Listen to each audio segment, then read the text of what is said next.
This is Linear Equations in Two Variables, Part 2. We'll start with the definition of slope. The slope measures the steepness and direction of any given line. It's formed by taking the ratio of the vertical change to the horizontal change. So in the picture below, you see a line graphed in the coordinate plane, and just two of the points are labeled on that line. The first point is x1, y1, the second point is x2, y2. These are just any two arbitrary points on the line. We can calculate the slope using any 2 points. The symbol for slope is a lowercase letter m, and that's equal to the vertical change, which is represented as delta y, over the horizontal change, represented as delta x. So we want to calculate the change between the y coordinates and the x coordinates of this line. We can do that by finding the distance between the y coordinates and then the distance between the x coordinates. To calculate a distance, we can just use subtraction or find the difference between the 2 points. That's what you see in the formula here. M, or slope, is equal to y2 minus y1 divided by x2 minus x1. So again, this is here the difference in the y coordinates divided by the difference in the x coordinates. Now it doesn't matter which 2 points we choose. We can choose any 2 points on the line and we get the same calculation or same slope no matter the choice of the 2 points. So here you have 4 examples to try as you're going to calculate the slope of the line containing each of the pairs of points using the slope formula. And then you're going to make a sketch of the line so we can talk about how the slope relates to the picture.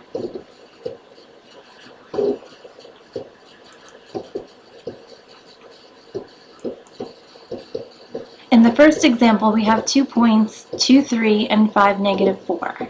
So here I'm just writing out my slope formula, and I'm going to label my 2 points, x1, y1 for the first one, and x2, y2 for the second one. It doesn't matter which order you label your points. I'm going to substitute those values in. Negative 4 minus 3 divided by 5 minus 2. Simplifying the numerator, I get negative 7, and the denominator is 3. So my slope is negative 7/3. Now I can plot these 2 points to find a picture of the line. So plotting the first point, 2, 3, and the second point, 5, negative 4. Connecting the 2 points to find the line.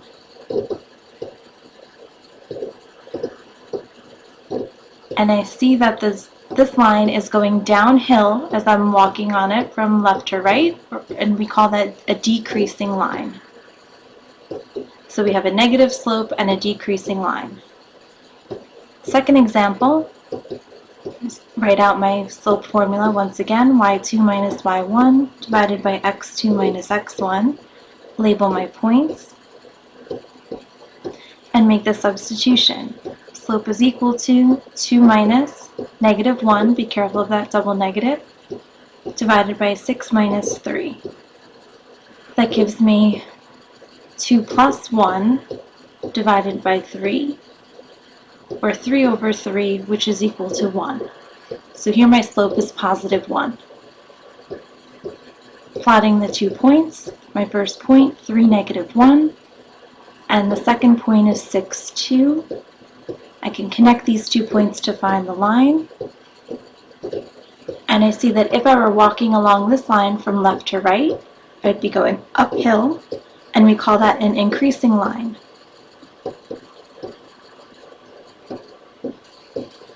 In the third example, I'm just going to label my points here. You should already know the slope formula. I'm just going to directly make the substitutions, 2 minus 2 over negative 3 minus 5. So slope is 0 over negative 8, and that means my slope is 0. Plotting these 2 points, 5, 2, and negative 3, 2. When I connect, I see that I get a line that is horizontal.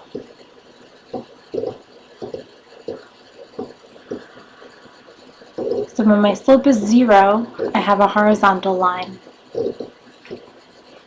In the final example, again, I'll just label my points x1, y1, x2, y2, go directly to the substitution. Slope equals -2 minus 4 divided by 1 minus 1. Here I see I get a 0 in the denominator, -6 over 0. This means the slope is undefined because we cannot have 0 in a denominator. We plot these points to see what our line looks like. We'll see that we get a vertical line. We know this line should be vertical because the x-coordinates are the same. So for an undefined slope, we have a vertical line.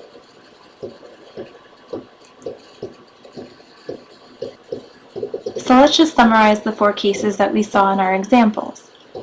When slope is positive, we have an increasing line. When slope is 0, we have a horizontal line. When slope is negative, we have a decreasing line. And when slope is undefined, we have a vertical line. Now our slope formula can help us to find different forms of an equation of a line. So here we have the same picture as we had earlier, but now instead of an x1, y1 and an x2, y2, I'm going to fix this one point so it has a specific x and y coordinate, x1, y1, and the other point that was originally x2, y2 can vary. So imagine I can just slide this point along the line to make it any other point. So since it can vary, it's just going to become x and y for any old x or y value that works for the equation. Now I could use the slope formula and plug in the y values, or excuse me, the x and the y value for my fixed point and for my point that can vary. Now I want to solve this equation for the y's.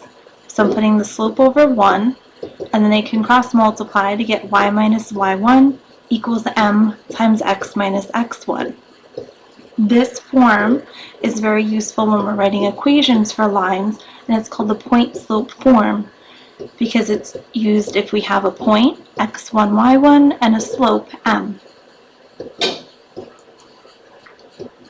And just a summary of that last slide. Again, our point-slope form, y minus y1 equals m times x minus x1. We most often use it to write equations for lines given any point and the slope. Now we can use this for a particular point, the y-intercept, and any slope. So taking that previous equation that we found, I'm going to plug in for the point the y-intercept, which is 0, b. b is any real number. So the y1 is the b, and the x1 is 0. If I simplify and solve for y, I get this new form, y equals mx plus b.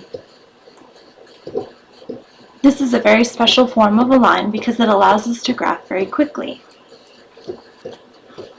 So this is called slope-intercept form because it gives us the slope m and the y-intercept b. If we're graphing using this form, we're going to begin at b, which is the y-intercept, and then use the slope to navigate to the next point. Think of the slope as directions. Since the value in the numerator is the change in y, or the vertical change, if that's positive, you'll move up, and if it's negative, you'll move down. In the denominator, we have the horizontal change, so if that's positive, you're going to the right, and if it's negative, you're going to the left. Let's take a look at these 2 examples and use the slope-intercept form to graph them.